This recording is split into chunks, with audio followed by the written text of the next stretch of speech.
এদের মতো আমিও বলতে পারতাম আমার কয়টা দিন ছুটি প্রয়োজন।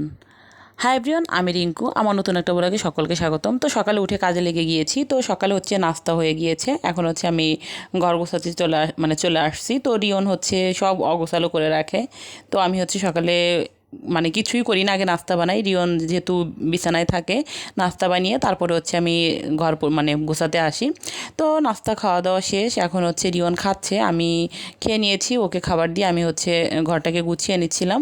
আর ওর স্কুল আছে। আর দেখা যায় আমাদের যে খালা কাজ করে উনি হচ্ছে ছুটি নিয়েছে বলছে 1 মাস নাকি উনি কাজে আসবে না। তো 1 মাস কখনো সম্ভব? 1-2টা দিন তাও অনেক প্রবলেম হয়ে যায়। আর 1 মাস সে হঠাৎ করে বলতেছে 1 মাস তার ছুটি প্রয়োজন।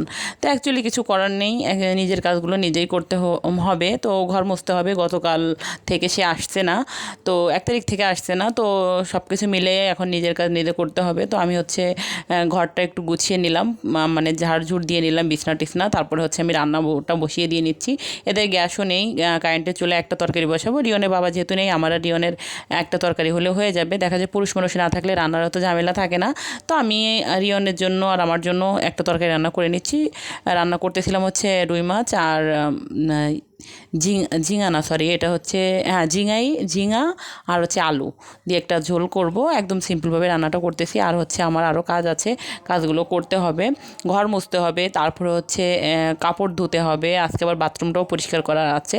তো সব কিছু মিলিয়ে অনেক কাজ আমার। তারপরে আবার রিয়নকে দিয়ে আসছি, ওকে আবার আনতে যেতে হবে। তো একটু তাড়াই আছে, তো যার কারণে রান্নাটা শেয়ার করলাম না। রান্নাটা বসিয়ে দিয়ে আমি হচ্ছে ঘর ঝাড় দিতে চলে আসছি। ঘরটা ঝাড় দিতে হবে। আর বাচ্চা থাকলে তো বুঝে নিই যে অ্যাকচুয়ালি কতটা নোংরা করে।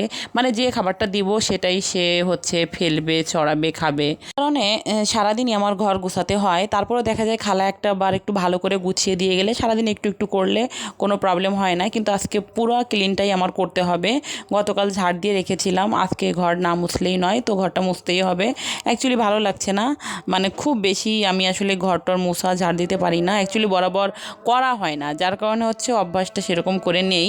কিন্তু কিছু করার নেই, আজকে আমার নিজেরই সব কাজবাজ করতে হচ্ছে। তো আমি হচ্ছে ঘরটা ঝাড় দিয়ে নিয়েছি, এবার সে রান্নাও করে নিলাম। তারপরে এখন ঘরটাকে আমি মুছে নিচ্ছি। আমি আসলে এইভাবে ঘর মুছতে পারি না, আমার অনেক বেশি কষ্ট হয়। তারপরেও দেখা যায় করতে হবে, কিছু উপায় নেই। তো আমি হচ্ছে ঘরটা মুছে নিচ্ছি। ঘরটা মুছে আবার হচ্ছে ফ্রেশ হয়ে রিয়নকে আনতে যেতে হবে। যেহেতু বাসার সামনেই স্কুলটা, এই জন্য আর বেশি প্রবলেম হয় না। তো আসলে আমি কি বলবো, যে কথাটা বলতে গিয়েছিলাম, যে আমরা আসলে বলতে পারি না, যারা আমরা সংসারে থাকি, তো আমরা আসলে বলতে পারি না যে আমাদের ছুটি দরকার, আমরাও ক্লান্ত, আমারও একটু রেস্টের দরকার, বলতে পারি না। আসলে সম্ভব হয় না, নিজের সংসার নিজের কাজ কাকে বলবো বলেন। তো আজকে ভিডিওটা এই পর্যন্ত। যদি কিছু ভালো লাগে লাইক করো, কমেন্ট করো, আর প্লিজ ভিডিওটা শেয়ার করে পাশে থেকে। ফেসবুক থেকে দেখলে ফলো দিও, ইউটিউব থেকে দেখলে সাবস্ক্রাইব করে দিও।